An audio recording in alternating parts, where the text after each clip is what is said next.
Bonjour à tous, dans cette vidéo nous allons voir une correction de l'exercice 1 du sujet d'Asie 2021 paru le 21 juin. Avant toute chose, si tu n'as pas travaillé ce sujet, je t'invite à le travailler, à mettre sur pause la vidéo et à le travailler avant de regarder la correction. Tu peux trouver le PDF en entier dans le descriptif de cette vidéo. Donc cet exercice est un questionnaire à choix multiples. Il est précisé dans l'énoncé qu'une seule réponse correcte est attendue et qu'on rappelle que toutes les réponses doivent être justifiées. Nous allons donc les justifier ici dans la vidéo. Question numéro 1. Le nombre 126 a pour diviseur 252, 20 et 6. Si tu as un faible niveau, je t'invite à utiliser ta calculatrice et à vérifier quel est le diviseur. Ici, le bon diviseur est 6. 252 n'est pas un diviseur de 126, mais 252 est un multiple. 126 fois 2 qui donne 252. 20, lui, n'est même pas dans la table de 126, puisque 20 fois 6, ça nous fait 120, et ensuite 20 fois 7, ça nous fait 140. Donc la réponse B, on peut l'éliminer, tout comme la réponse A. On peut revenir sur la réponse C de plusieurs façons différentes. La première, du calcul mental, 6 fois 21 nous donne 126, ou avec la calculatrice, même si je le déconseille parce que ce genre de calcul, vous devez être capable de les faire de tête. 126 divisé par 6, ça fait 21. Deuxième possibilité pour le trouver. Un rappel, 126, c'est un nombre pair, et par ailleurs, 126 est divisible par 3. En effet, 1 plus 2 plus 6, ça nous fait 9. 9 est divisible par 3. Rappel de critères de divisibilité. 126 est divisible par 3 si la somme de ces chiffres est divisible par 3. Donc ici, c'est bien le cas. Donc il est à la fois divisible par 2 et divisible par 6 et divisible par 3. Donc il est divisible par 6. Ça, c'est une première méthode. Deuxième méthode qui fait appel à un peu plus de leçons, à savoir la décomposition en facteurs premiers. On prend 126. 126, il est pair, donc je peux le diviser par 2. Il nous reste 63. 63 est divisible par 7, il nous reste 9. 9 divisé par 3, il nous reste 3. 3 est divisé par 3, il nous reste 1. La décomposition de 126 est donnée par donc 2 fois 7 fois 3 fois 3, puisqu'on retrouve tous les diviseurs ici. Et du coup, c'est égal à 2 fois 3 au carré fois 7. On remarque donc qu'on a bien du 2 fois 3 qui apparaît ici, ici. Donc 126 est aussi divisible par 6. Dans tous les cas de figure, on retrouve la même réponse. Question numéro 2.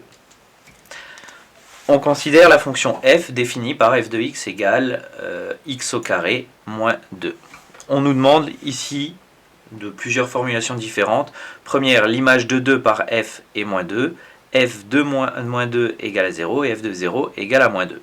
Il suffit de remplacer le x par les différentes valeurs qui sont données. Donc dans le premier cas, on remplace le x par 2 et on calcule ce que ça nous donne. f de 2, c'est égal à 2 au carré moins 2, c'est donc égal à 4 moins 2 qui nous fait donc 2. Donc on peut éliminer la première puisque l'image de 2 n'est pas moins 2 mais 2. f de moins 2 égale à 0. On remplace le x par moins 2 au carré. Attention, c'est le moins 2 qui est au carré, donc il faut bien mettre des parenthèses, sinon c'est uniquement le 2 qui est au carré. Moins 2 égale donc de nouveau 4 moins 2, puisque moins 2 au carré, c'est moins 2 fois moins 2.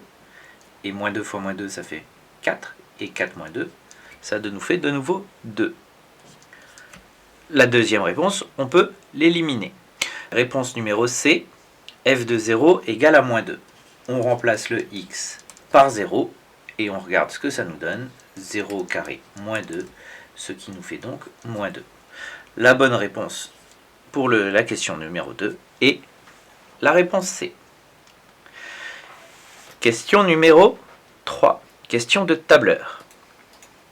Dans la cellule A2 du tableur ci-dessous, on a saisi cette formule qui apparaît là.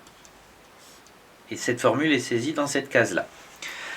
Et puis, on l'a étirée vers la droite. Étirée vers la droite, je rappelle que c'est se mettre tout en bas de la case. On a un petit carré noir qui apparaît. Et quand on va avec la souris dessus, on a une petite croix noire qui apparaît. On reste cliqué et on va sur la droite et ça va copier la formule qui est dans cette case-là dans les cases suivantes.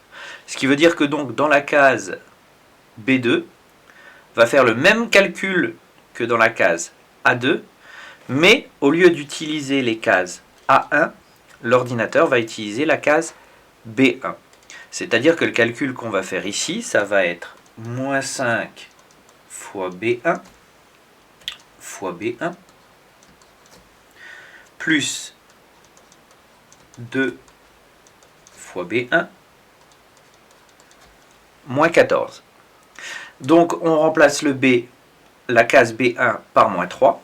Ça revient donc à faire moins 5 fois moins 3 fois moins 3 plus 2 fois moins 3 moins 14.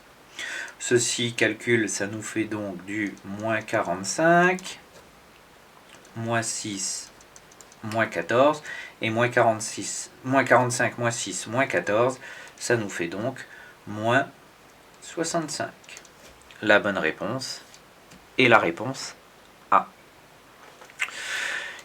Question numéro 4.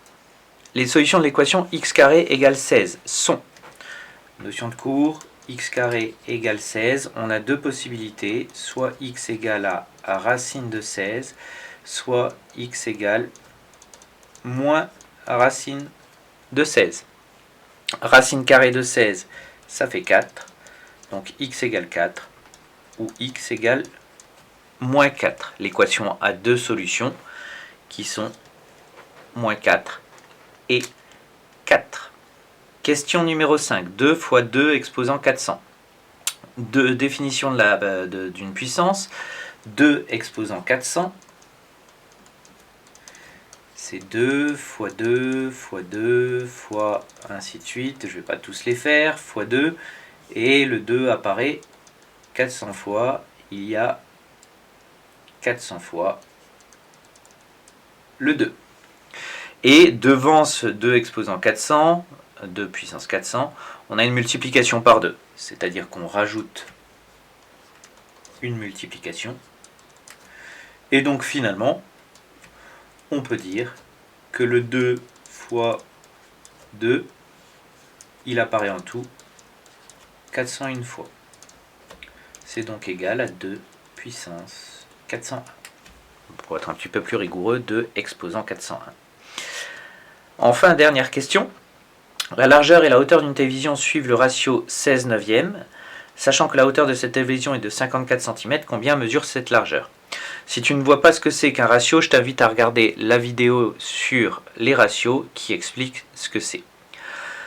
On a donc la la largeur et la hauteur qui suivent le ratio 16/9. C'est-à-dire que la fraction L sur H est égale à 16/9.